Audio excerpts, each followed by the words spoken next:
I guess first, though, if you all wanted to kind of talk briefly about your focus within alternative education, your positions, and then the projects that you're working on, if any. And I guess we could start maybe from right to left with Zoe.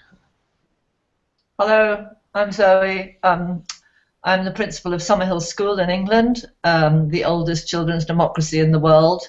I'm daughter of the founder, Alexander Sutherland Neal, who founded the school in 1921, and I've been running the school for 30 years. Is that enough? Or do you want more? It's quick and effective. I have 4 children, 2 grandchildren, 2 dogs, a horse. I don't know what else you want. I so appreciate your conciseness. I do a lot of these things, and the people tend to run off at the mouth, and it sets the tone. If you talked for a long time, then we all would, and it would be turgid. Good for you for your conciseness. So that's, yeah, unless you want to know any more, that's all I was going to say for the time being. Okay. And Peter?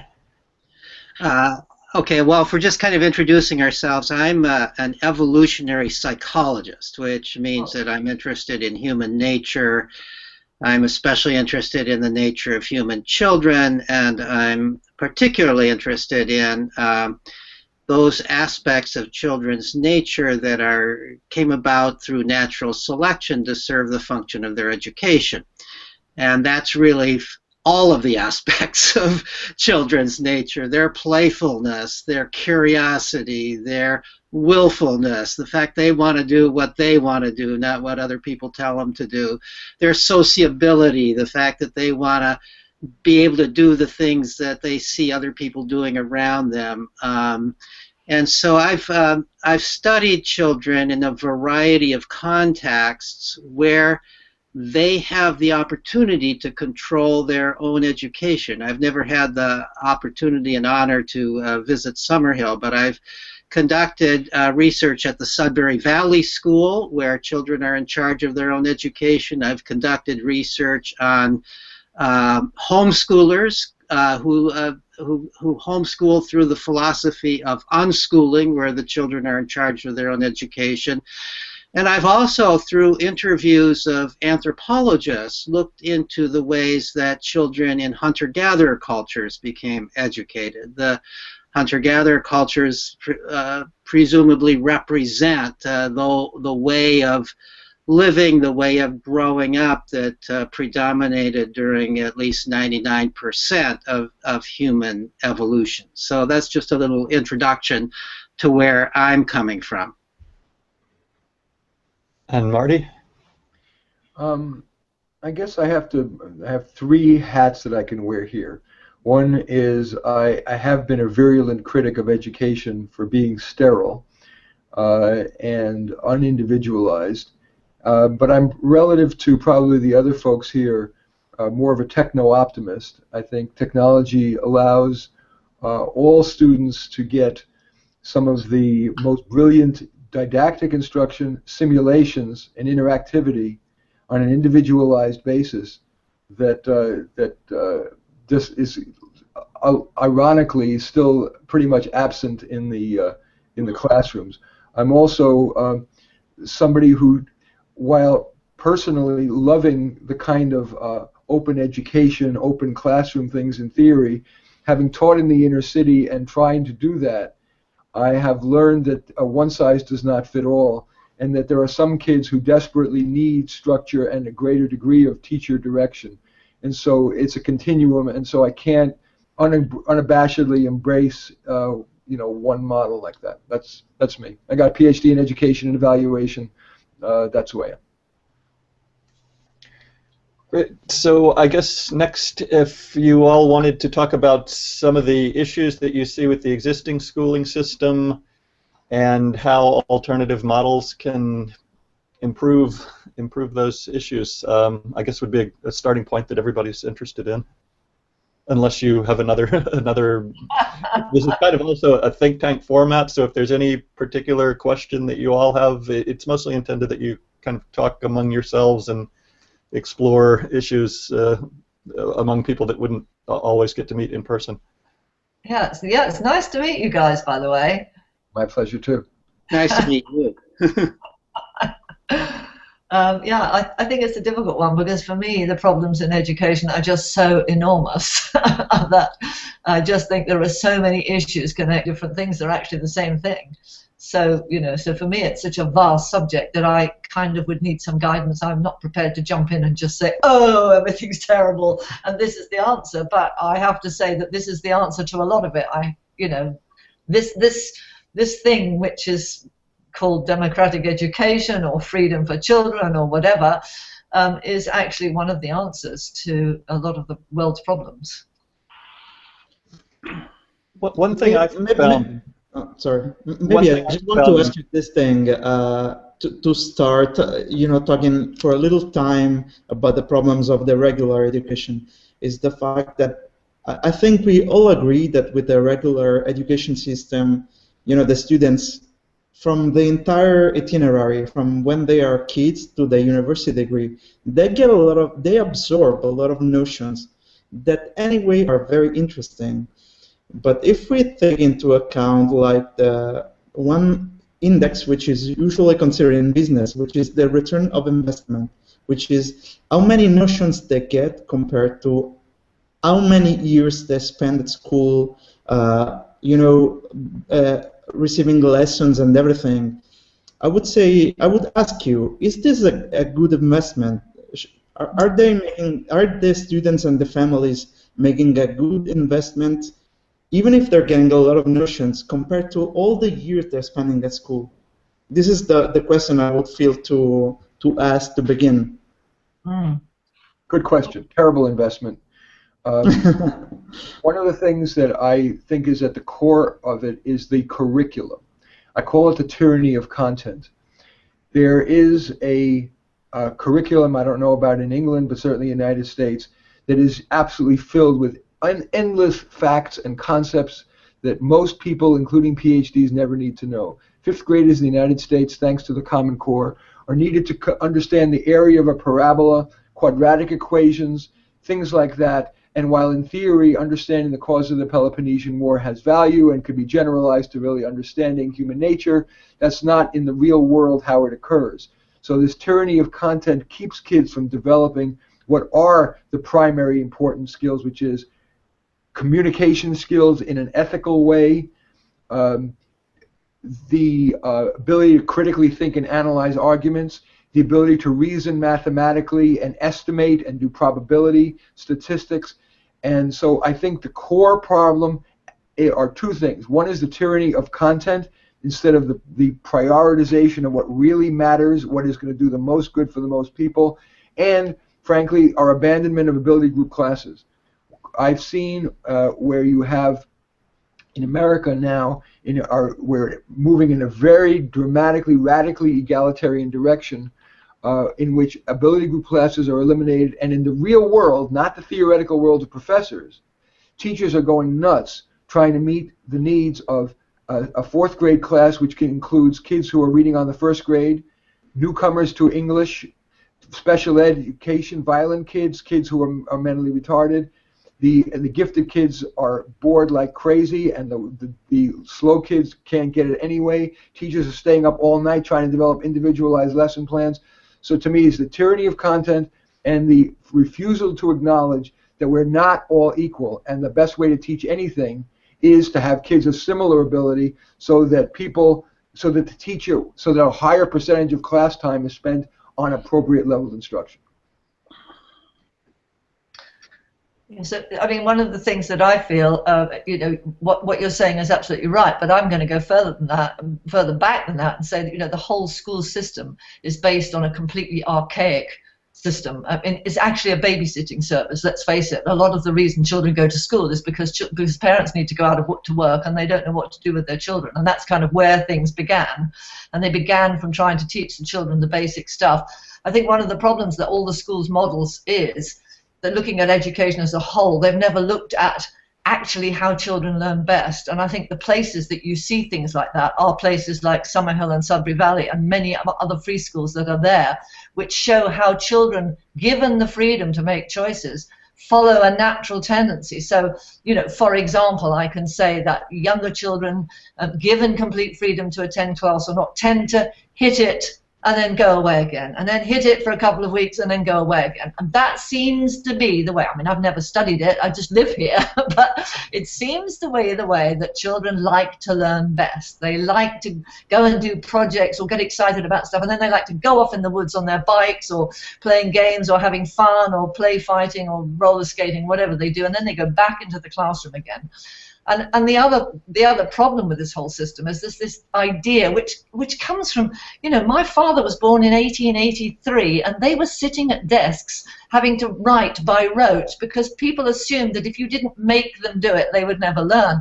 And our education system is based on that. That's where it comes from. So I think the problem is that there's also this assumption that if you're not learning from the age of 5, you're never going to get to the end. Now, we're going to be tomorrow interviewing a new English teacher, and one of the things we just spoke about was one of the questions we have to talk to her about in the interview is there will be a number of children in Summerhill who will come to their literacy late. But you mustn't panic, because actually they will easily do the work in 2 years that many school kids are expected to do from the age of 5 to the age of 16. So for me, the whole model has been based on the wrong system. And that's all I have to say. Sorry about that. And Peter, do you feel that the current education system, the regular education system, is as a good return of investment? The students get enough from what they spent? Of course I don't, you know, and I could go on forever about this, and I will try to refrain from doing that.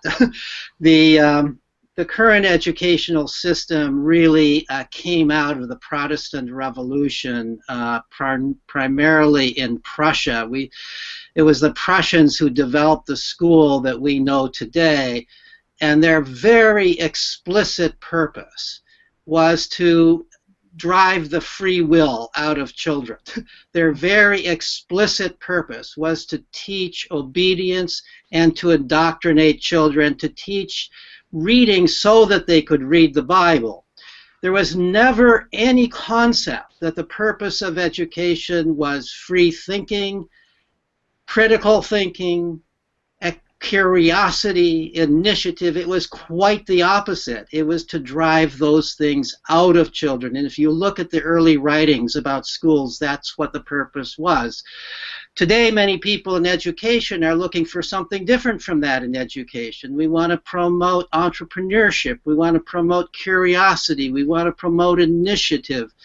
We live in a world where the robots are doing the routine work, where the computers are answering the questions that are already answered. We need creative people. We need innovators. And the schools were designed to produce the exact opposite. They're incapable of producing the kind of qualities that we are looking for. Children are born curious.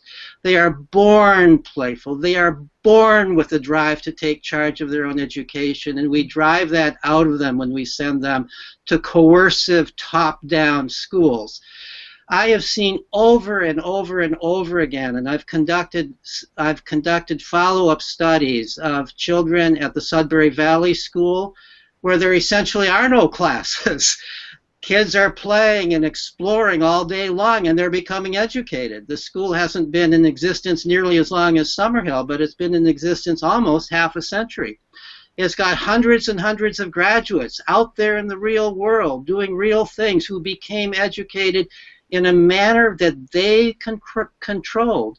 They go out in the world knowing how to take charge of their own life, knowing how to take responsibility for themselves. Unlike the great majority of people leaving our standard schools, there's no question in my mind whatsoever but what children, no matter what their personality is, unless they have very severe brain damage of some sort, are very capable of taking charge of their own education. And when we deprive them of that, we are taking away much of their humanity.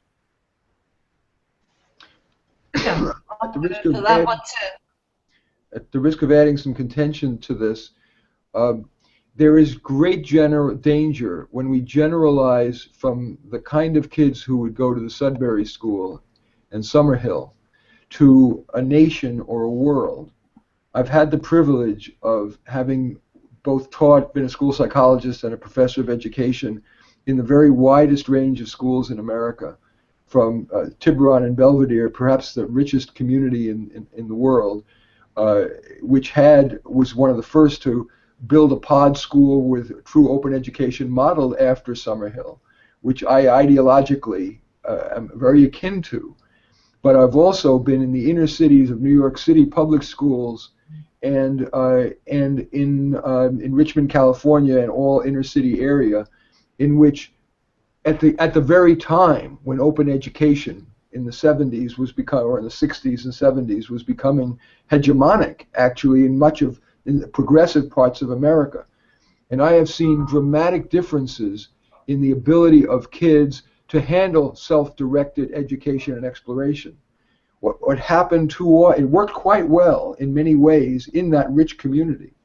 But in inner city New York and in Richmond, when given the freedom to learn, their impulse control was so enormous, not just in little bits and pieces, but ongoing. They fought with each other. They beat each other up. They fooled around. They wouldn't do the actual learning that accrued of any sort in the important free thinking sense was zero.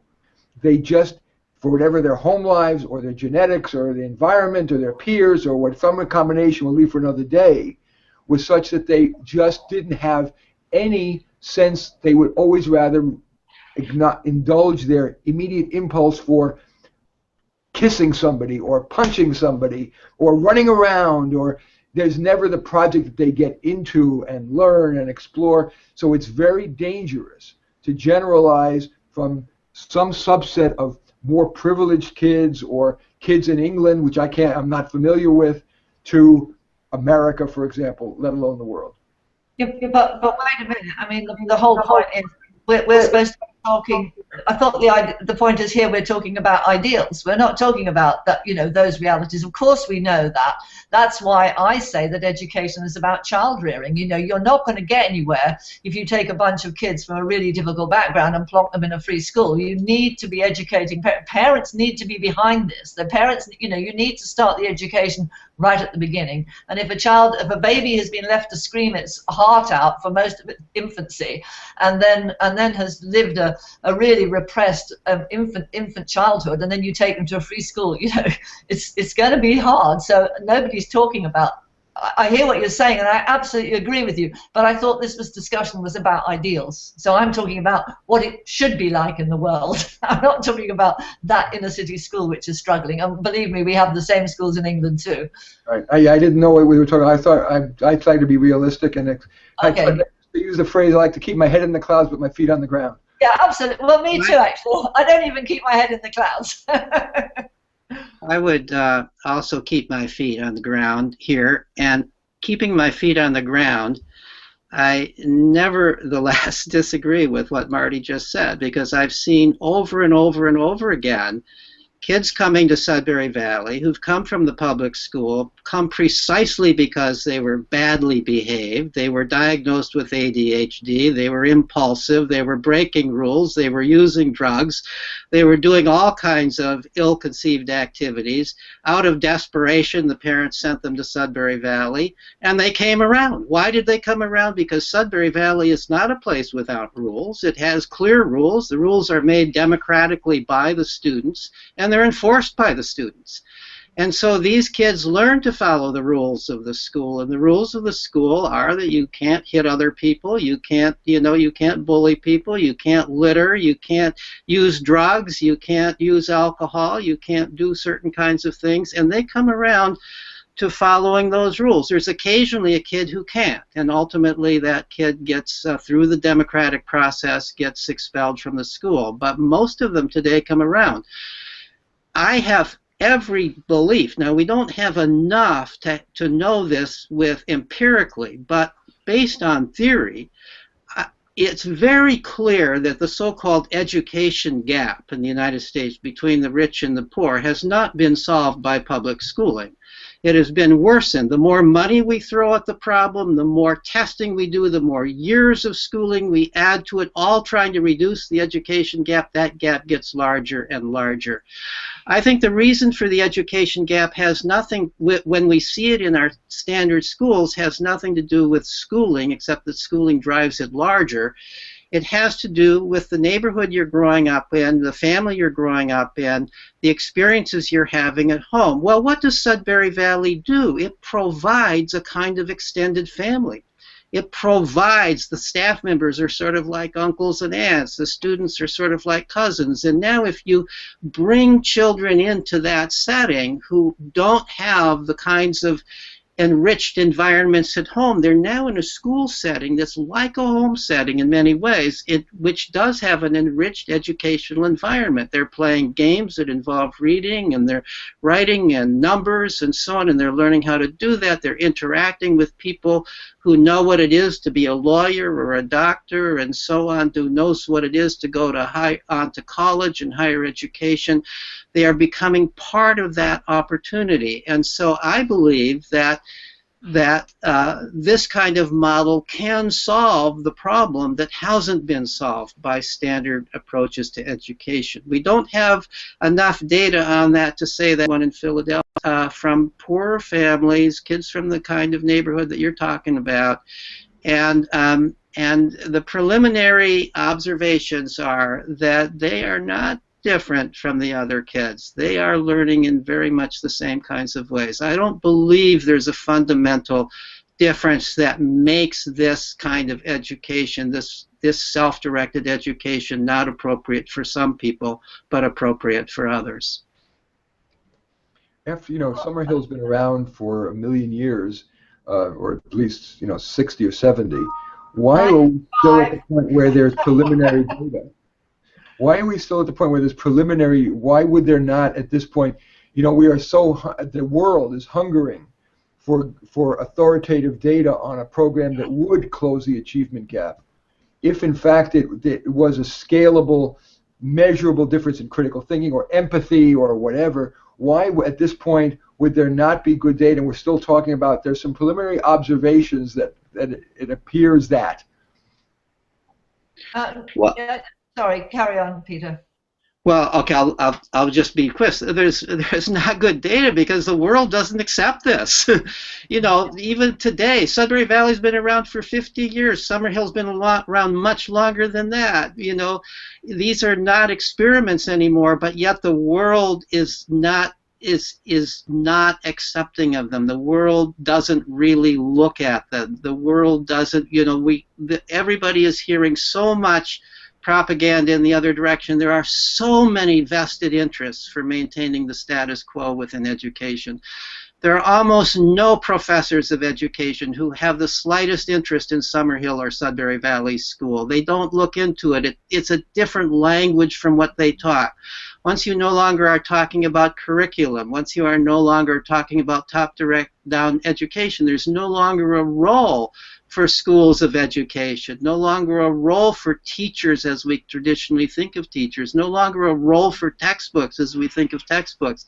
All of these vested interests for the status quo would be turned over by something like Sudbury Valley or Summerhill if we went to that model. So the social and economic forces against this kind of change are enormous. Yet I think the change is going to occur. I think it's probably occurring now in the United States by virtue of more and more people dropping out of standard schooling for homeschooling and more for self-directed homeschooling. This is an accelerating curve of change, and I think once there are enough people who have dropped out and who are then become a voting bloc for public support for self-directed education, then I think the change will occur.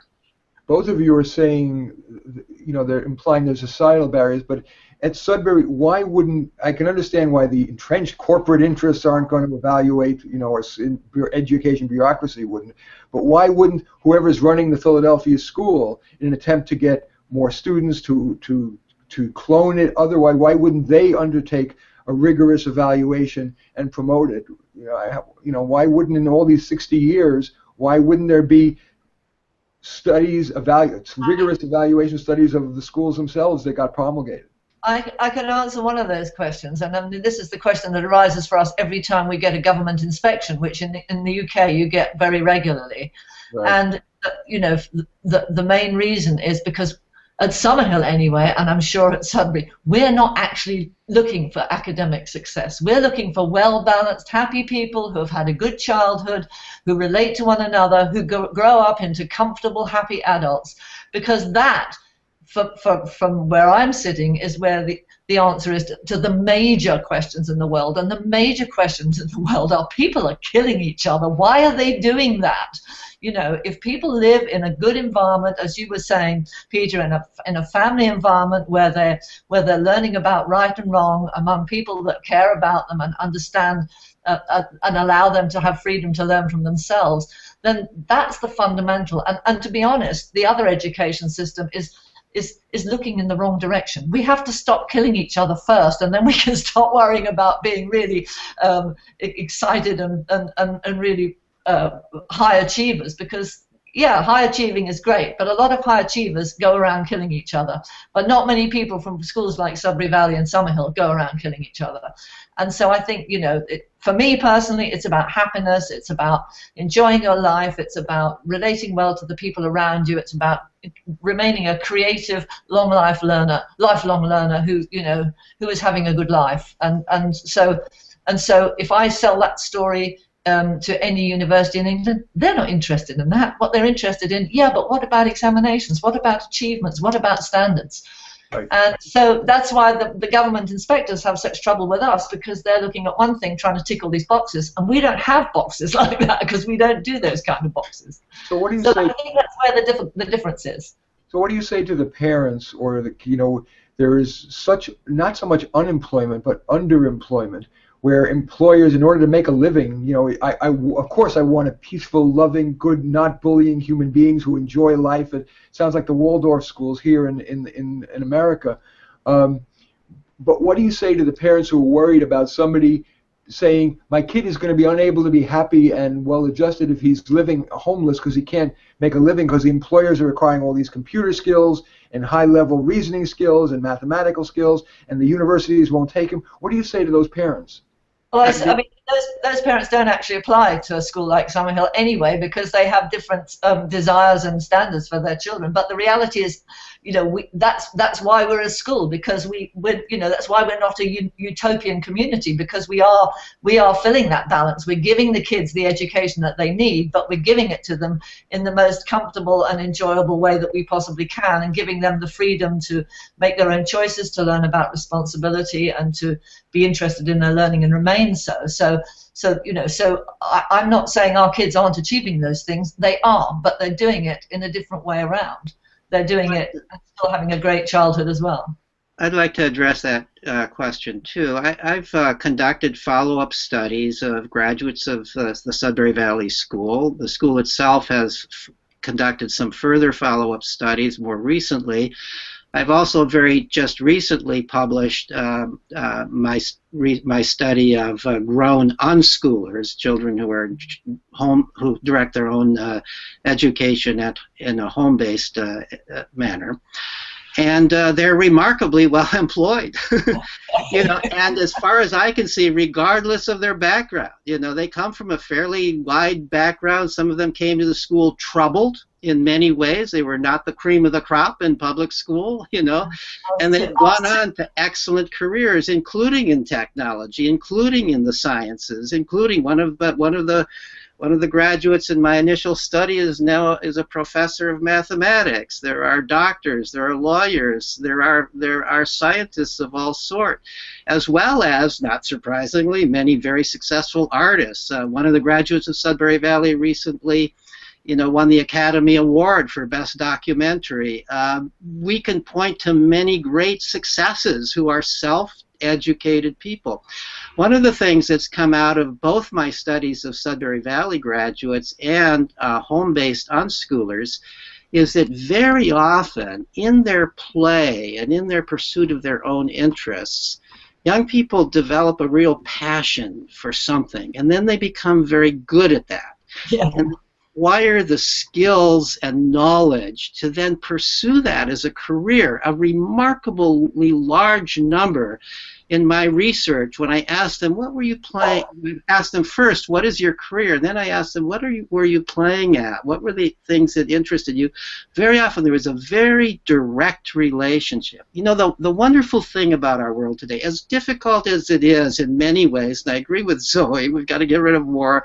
I agree with you, there are employment problems, but one of the things we have to say is there's a lot of ways of making a living in our world if you're good at it. If you really want to do it, and if you have the self-discipline it takes. One of the primary characteristics that comes out of pursuing self-directed education is self-discipline. You learn how to take control of your own life because somebody else isn't controlling it for you. And you go on in the world able to continue learning, able to do what it takes to pursue the kind of career that you have decided you want to take. I hear this over and over and over again from the products of self-directed education. So I think that indeed what I would say to the parents is look at the evidence. Let me show you the evidence as I see it, as I've collected it from based on Sudbury Valley, based on Sudbury Valley graduates, and based on self-directed homeschoolers. They're doing very well in the employment world. I think you're taking less of a risk by allowing your children to control their own education in a rich educational setting of the kind that Summerhill would be or Sudbury Valley would be, taking less of a long-term risk than sending your child off to a standard school. Peter, would you tell me, I had read Grace's book about unschooling, and I actually gave a talk at an unschooling conference, and I loved those kids. But I know fairly little about it beyond. For the purposes of this recording, would you talk a little bit about unschooling as how it's best practiced outside of a Sudbury school? Yeah, I initially was somewhat skeptical of unschooling outside of a school because how, you know, where does the rich environment come from? How do you make contact with other children and so on and so forth? I think what's happening more and more as there are more unschoolers is they are developing communities amongst themselves, they're developing learning centers and so on. In my recent study of unschooled graduates, there were 3 who were very unhappy with their unschooling, although they were doing okay in life. In fact, one of them was a graduate student, a PhD student in anthropology, but who said that the problem that they had was that they grew up with really negligent parents who were kind of unschooling by default, who didn't have what it took to do home education, but really wanted to do home education, and many of them were doing it, and they were basically kind of being raised in negligent families with incompetent mothers. But all of the other 72 out of the 75 who were in this study were all extremely happy with their unschooling. They all talked about how they made contacts. They all talked about the value of the fact that they had friends of all ages, the value of the fact that they could work during the day, they could gain work experience, they could try out different jobs, they could go to museums, they could pursue the kinds of interests that they wanted to pursue. All of them talked about finding their own interests, and those who wanted to go on to higher education, and this was also true of my study of Sudbury Valley graduates, seemed to have no difficulty going on to higher education. I mean, isn't this remarkable? People who've never taken a course, people who've hardly ever looked at a textbook, whose first test they took was the SAT for college admission, going on in many cases to prestigious universities. Doesn't that tell us something about the waste of time of our public schooling? You can do it. You can do well on that SAT just by studying for the SAT, you know, which they do. They're smart enough to do that. You can get into college without a high school diploma. All you need to do is to convince the college that you're ready for them, and they find ways of convincing them. You know, so I think that the results are in my opinion, you know, that you're not taking a risk by allowing your child to control his or her own education. You want to help provide the environment in which that education will occur, the opportunities, but not the coercion, not the direction, not even the coaxing. because that takes away from the child's own initiative. Yeah, absolutely. Yeah. Unfortunately, in this country, you can't gain college admission that way. And in this country, you have to pass your GCSEs examinations in order to get to college, and it's become much more strict within the last 5 or 6 years. So our students have to jump through certain hoops if they're going to go on to further education, which is a real shame. And we're finding strategic ways of making sure that it doesn't kind of kill that enjoyment in learning for them, that they've got to do English and they've got to do maths and they have to pass the GCSEs in both of those subjects before they can go to college, or they have to continue with it. So, I think your system is better like that, in that you can actually go to college and get in on who you are a bit more, which used to be the case over here as well. Uh-huh. It's not true. Unfortunately, here in California, for example, the University of California, there are 9 campuses. There are these absolutely ridiculous A to G requirements where you've got to take 2 years of geometry, calculus, trigonometry, or 3 years, and they really do. Yes, there's the rare anomaly who can fight their way in, but 99.9% of people are not that efficacious, and so they feel forced to take this crap. And there we are in total agreement. Yeah, it's a real shame, actually, isn't it? Because it does kill a lot of choices. Right. But yet I know of people who've gone on to the University of California who didn't have any of that and talked their way in. So, that's a difference between the person who is a self-directed, educated person. They don't necessarily feel like just because it says this is the rule that that the school isn't ready to make exceptions. Yeah, I mean, over here in the UK, you can do that still in university, but you could, but you can't do it with the colleges, because actually now more and more they have to actually tick boxes themselves. So they say, so we have art students who left our school in July who are doing art at college, but they still have to be doing a maths course as well, which is ludicrous, but they have to be doing it because that's what the college requires, because that's what's required of them. But that brings up a whole they're cool about it. They can just do it because that's what needs to be done. So you bring up an excellent point that hasn't been discussed. What is really driving this? And it's the universities. We tend to genuflect before university professors. Right. They will insist that to be ready for college, you must have taken the rigorous college the chemistry course. You must have taken pre-calculus. And in fact, that is just so narcissistic and elitist and narrow, when in fact in life, so many people, most people do not need that to succeed at most intellectual endeavors. And in fact, unfortunately, though, while we live in an economy that is going to need a certain amount of intellectual firepower, because we are in the software intellectual property era, it only takes a small number of people to create that software, and then the rest, millions of them, are to them. You talk to a first grader and you can just see how poorly they reason, or a third grader, or a high school kid.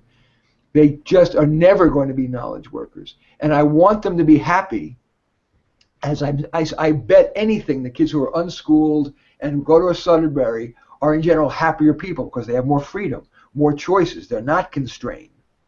But I worry about the millions of kids who are not intellectual geniuses and who are not going to compete successfully for those intellectual jobs. And are they going to be doomed to unemployment or cleaning toilets?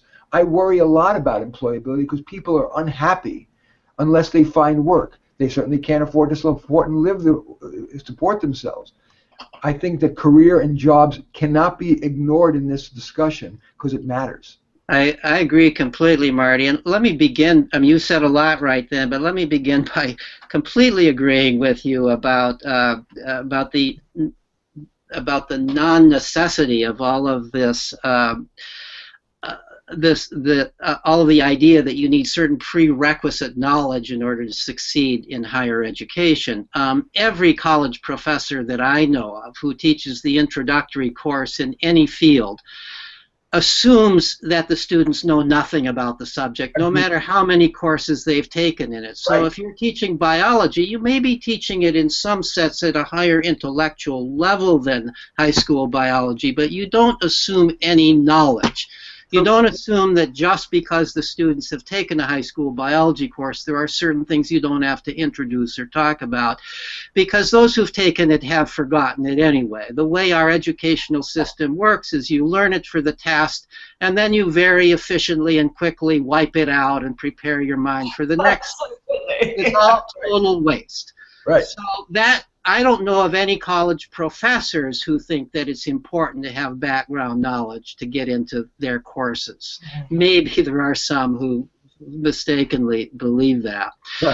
So I completely agree, and I don't know why we have these requirements, and I've been doing what I can to try to talk admissions officers into changing this kind of thing. But this does drive a lot of what happens at the lower level. You know, you talk with teachers at any level of the educational process, and you say, why is it you teach this? And it's so they can make it to the next level. Yeah. I teach this in kindergarten so they can survive first grade. I teach this in first grade so they can go to second grade, and I teach this in high school so they can go to college, right?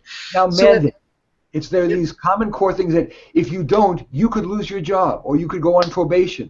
There is a lot of teeth now. In the old days, it was just, oh, we just did it because I feel like I should do it. Now, there are big teeth, at least in America, with No Child Left Behind and the common... Oh, absolutely. Absolutely. And many of them are quitting now because they no longer have any sort of sense of autonomy in the classroom. Right. They can't respond to the young people in a real human way anymore. And at all levels, I hear more and more from teachers. My own sister, who doesn't share my radical view about education, quit her job as a public school teacher after many, many years before she was eligible for full retirement benefits because she couldn't stand it anymore. Right. She felt that she was hurting children more than helping them, and there are many, many others that I hear from in that exact same situation. It's a very, very sad state of affairs. Right. Roughly a third of teachers leave the teaching profession in the first 5 years, partly curriculum and the mandates, and partly it's the mixed ability classes is just untenable. You can't. There's this program for very idealistic young people called Teach for America, where kids from Harvard and Stanford go into the inner city, and then they're given these mixed ability classes and this incredibly rigorous curriculum that they're taught. They're expected, you've got to teach this high-level curriculum, you've got to have high standards, and about 80% of those Teach for America people leave within the first year, and of all teachers in America, no cherry picking, depending on the study, between 30 and 45% of teachers leave within the first 3 years. But isn't that partly because well, certainly in this country, they say, I didn't want to be a policeman, I wanted to be a teacher. Yep. And in many cases, you know, because there are so many kids who don't want to be in school and don't want to be doing that subject, you spend half your time telling everybody to sit down and shut up and listen. I think one of the first directions they can take will be to start dividing classes. Still within the system they have, first of all, removing the expectations of achievement, and then also to start allowing children to stream into classes that they're interested in, and at least that way, if you have a whole lot of kids in woodwork who've chosen to go in that direction, they're more likely to be attentive. So, you know, those are simple things that could actually be applied to mainstream schooling quite easily without all the freedom and the stuff that we're talking about, all this really avant-garde, terrible stuff of allowing kids to make choices, but just a little bit, you know, just allowing children to go in some direction so the teachers don't have to actually be policemen to keep them quiet. It's simple pedagogically, but not politically. The issue, I don't know about it anyway, race is everything. And the reason that ability group classes got eliminated or reduced is because disproportionate numbers of African-American kids were ending up being in the low track, the stream track, and that is unacceptable in egalitarian America. So, you know, rather than say, we don't care what your race is, we want to put you in classes based on how quickly you learn and how much you know, instead we say, nope, we cannot, we're going to make everything equal, and everybody suffers when you have low achieving and high achieving. I was talking about interest. I was talking about going to go into classes because you know, I am someone who likes to work with my hands, so therefore I can do these classes, and I'm not forced to sit and do maths and science, which I have no interest in whatsoever. You know, that's what I mean. Being able to make at least some choice of the direction may make them easier to teach. And I'm talking about the big school system. I'm not talking about idealism. They use race with that too. They use terms like, these days you need a college education to have anywhere to survive. And so if you put these kids in the woodworking class, you're consigning them to a second-class system. It's racist. I get it. Yeah, I get it. Yeah. Sad. There's a great oversupply of college degree holders and an undersupply of people who are good robotics repair people and chefs, etc. But we continue to deify the bachelors in sociology, even though you're likely to be unemployed.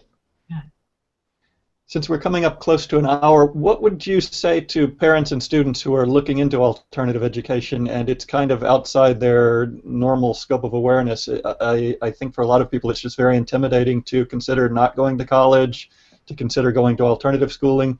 What are some of the alternatives, either working within the existing school system to give a little more freedom, or give other types of classes that aren't so much focused on control and are more focused on learning and learning useful life skills within the existing school system? Or what would you advise parents and students who are thinking of going outside of the standard school system? Well, personally, as a principal of such a school, I would never try and persuade anybody that it was the right thing for them to do. You know, I think it's really important that the children, that the parents are really behind what's happening at the school. So I would never try and persuade anybody. But if somebody expressed an interest to me and said, you know, I'm interested in this, I would say, research it, look into it, trust, and jump. That's what I would say. Well, I would say to parents, if I may plug my own book, I would say read my book. Read my book, Free to Learn. It lays out the entire argument, the entire evidence as we understand it to date that freedom works. I would say look at the website that I and some others are involved in called alternativestoschool.com, where you can look at the various routes to self-directed education. You can read about how this can be done relatively inexpensively, how it doesn't take the sacrifices that many people think it might take on the part of parents to do this. Where you can read about studies of people who have done this, taken this kind of route and how they're doing in life, where you can chat with people who have taken this route. In other words, right now, very few people know about self-directed education. They may have vaguely heard of it. They may have, many people my age think, well, this was something that happened back in the 60s, you know, when Summerhill came out and all these free schools started, and that was sort of a fad. They don't even know Summerhill's still going, many of them. They don't know about Sudbury Valley, which started in the 60s and is going stronger than ever and has many schools modeled after it. They maybe have heard of homeschooling, but not of home-based unschooling. And so the first thing that needs to happen is for people to become aware of this, to people know this is a possibility. You know, it's like one analogy I like to make is when I was a child, there was no such thing as homosexuality, right? Nobody was homosexual, you know. They didn't admit it, at least. And then suddenly people became aware because of some very brave gay people who came out of the closet, let people know, much to their own taking huge risks to do so. But as more and more people heard about it, it became less and less strange. And now here we have gay marriage. This was a social revolution that occurred very, very rapidly. I think the same thing is going to occur in education. I can't predict exactly when, but I think it can occur very quickly. At some point we will reach a tipping point when there are enough people who have taken a self-education route that all of us know somebody who did that. Everybody knows somebody who did that, and they see, hey, they're okay. you know, they didn't have to suffer through school the way other people do, the way my child is suffering right now. So why should I make my child suffer through school if these other people down the block didn't have? They played and explored and had fun, and look, they're doing just fine in life. Once we've reached a certain percentage of the population who've done that, it's going to be very hard to hold back the rest of the population from taking that route. I'm going to try to answer your question directly. What would I do if I was a parent? I am well aware that many parents, other than the wealthy today, just are having trouble making ends meet, and private school is just unacceptable, and the scholarships are not likely to be available unless you really are quite poor. So I want to talk about two options: the public school option, trying to have a more enlightened experience in the public schools, and then I want to talk about the private schools. The most important factor, of course, schools are not monolithic. There are some schools that are much more authoritarian and pure academics, and there are those that are more whole child oriented. So for the typical public school parent, fortunately, there may often be choices and is not relegated to one.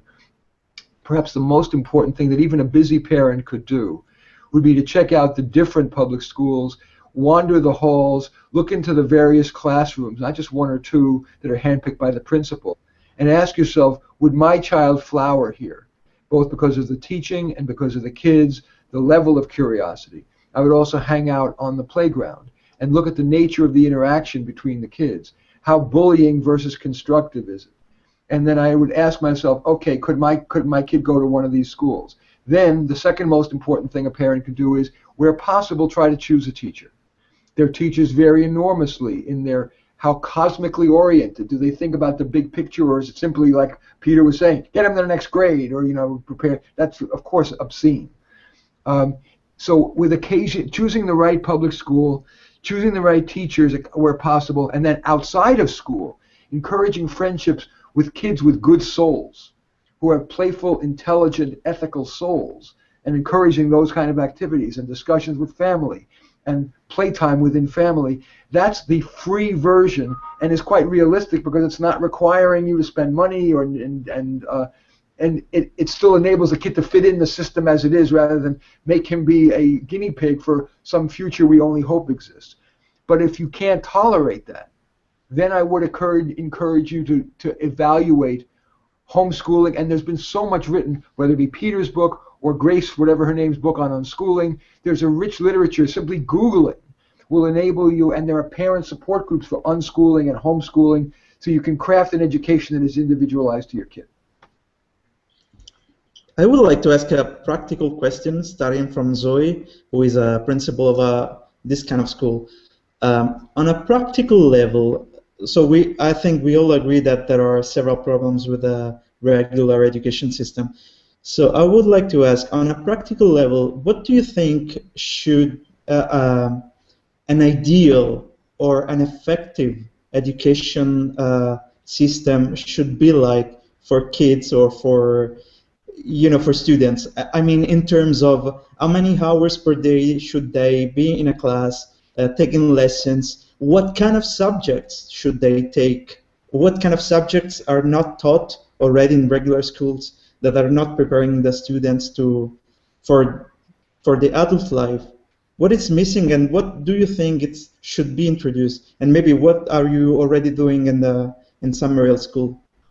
So your recipe, I'm asking for your recipe for an ideal education.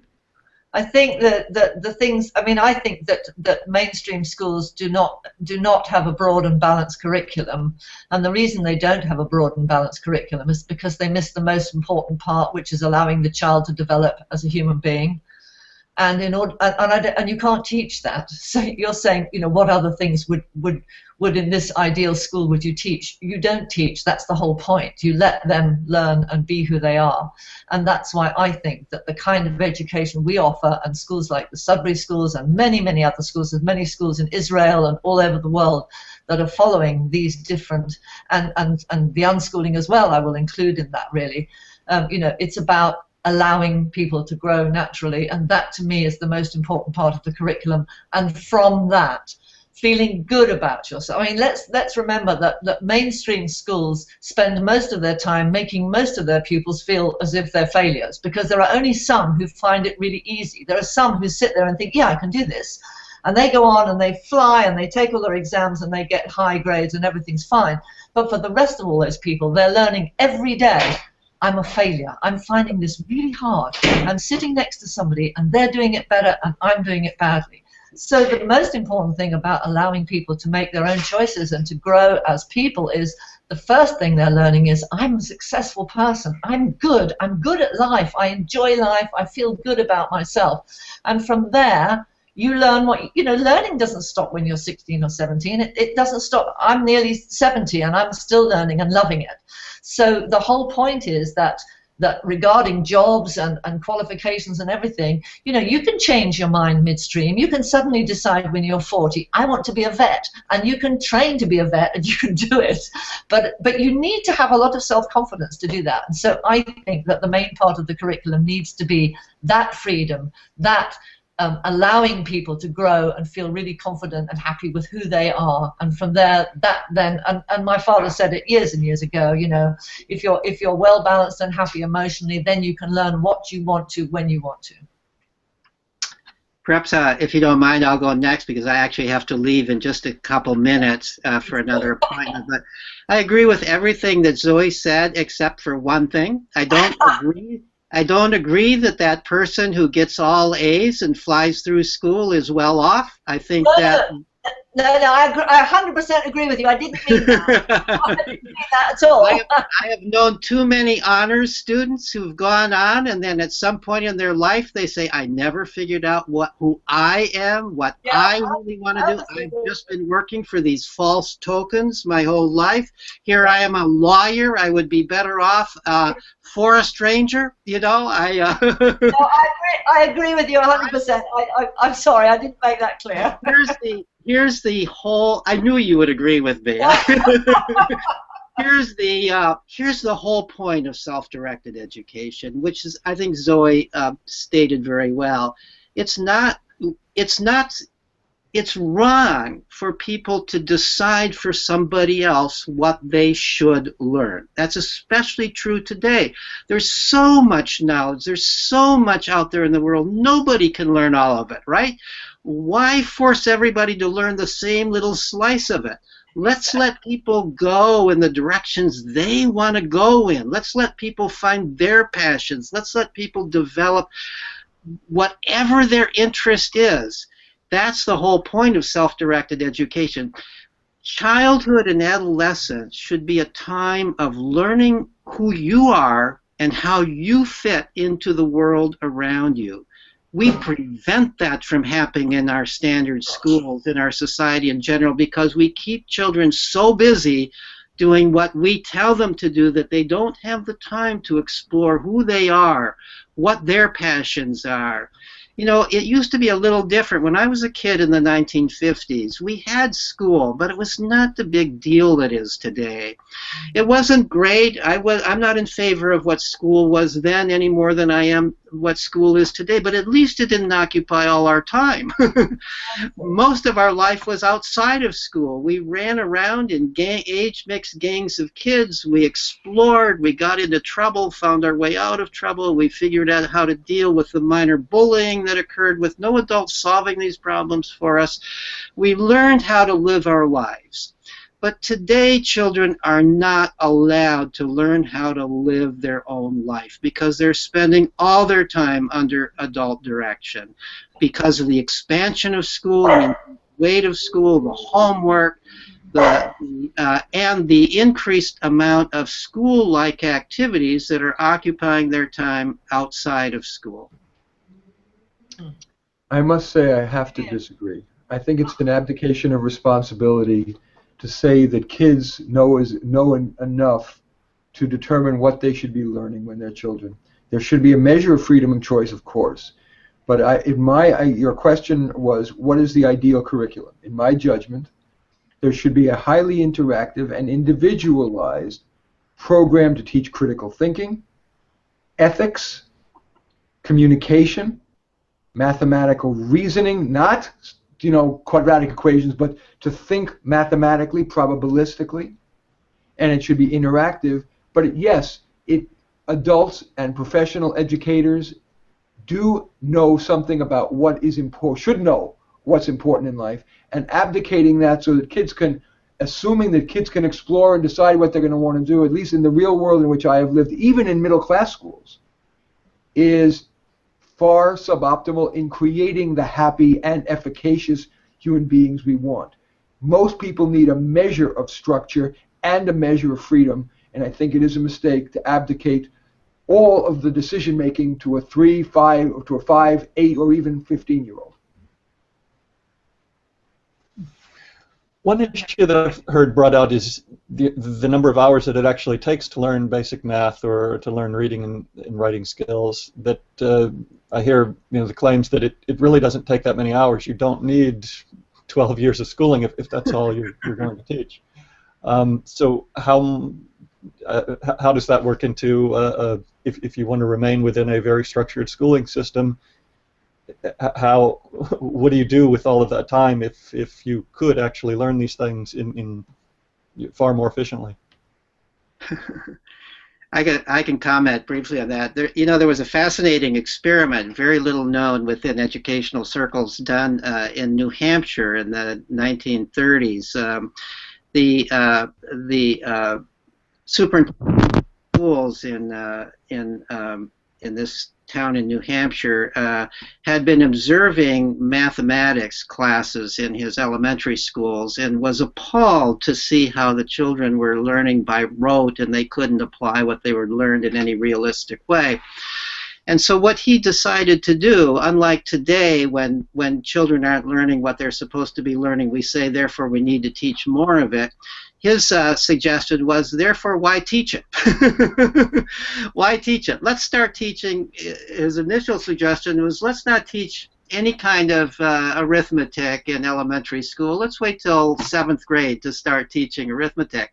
He couldn't convince the teachers to go along with him and the school principals to go along with him, but he got them to agree to an experiment where they wouldn't be taught any arithmetic until 6th grade. And then they would begin to be taught arithmetic. What he found out, and he only could do this in the poorest schools, because the middle class schools, the parents would rebel. So he could only do this in the poorest schools. And he did it in an experimental way, where half the classes got no arithmetic at all until 6th grade. Half the classes got arithmetic in the usual way. He had a graduate student from Boston University go up and test the students at various points on various tests of arithmetic. And what he discovered, interestingly, is that those students who got no training in arithmetic at the beginning of 6th grade, before they had any training in arithmetic, were better than the other students at solving story problems in arithmetic. And solving story problems, the kind of problem where you need to use common sense and numbers to solve the problem. Not only were they better than the kids in the control classes in their schools, they were even better than the kids in the rich schools at doing that. His argument was that was because they had not learned the rote ways of doing arithmetic, and therefore they were applying common sense to the problems. By the end of 6th grade, of course, at the beginning of 6th grade, they were worse than the others at solving arithmetic problems in the standard school way where they're set up. They'd never done that before. By the end of 6th grade, they had completely caught up. So they were still better at story problems, and they were now just as good at doing all the rest of arithmetic. So instead of having, 6 years of arithmetic, they had 1 year of arithmetic, and they were every bit as good. A story that even goes beyond that, though, and that was a controlled study. This is not a controlled study, but repeated observations. At Sudbury Valley School, over and over and over again, you see the following.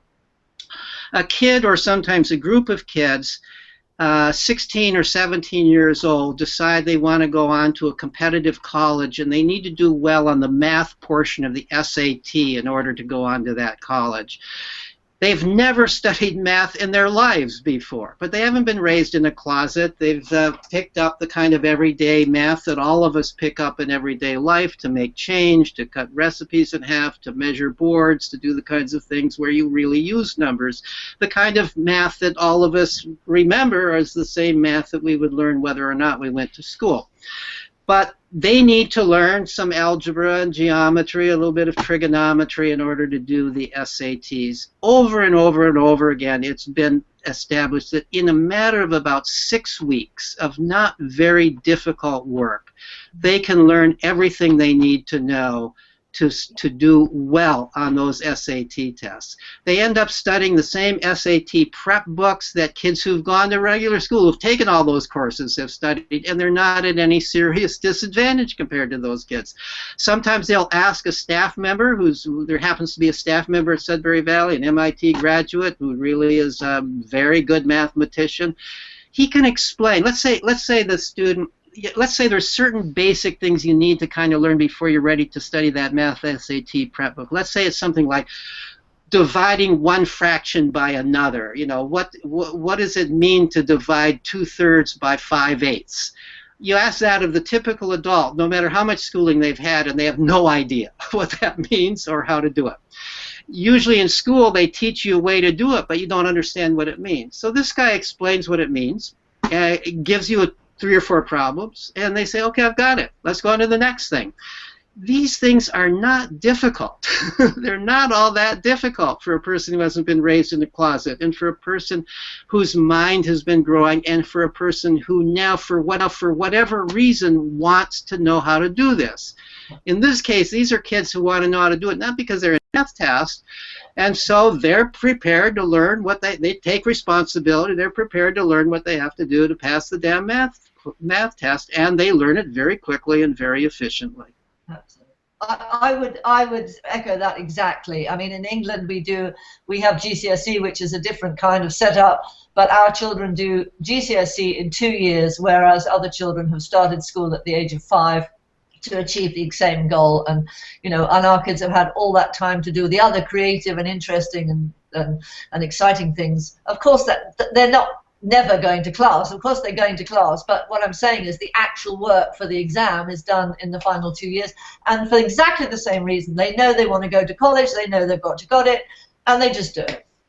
And it's not I'm going to have to excuse myself because I have to go on to another point, but I just want to say what an honor it is to be on the same program with Zoe and Marty, people I've heard of before, people I feel like in some sense I know but have never met even in this kind of forum before. So I thank you very much for this opportunity to meet and talk with both of you. Thank you very much too. It's been great to meet to not meet you. Right. So Okay. Bye bye.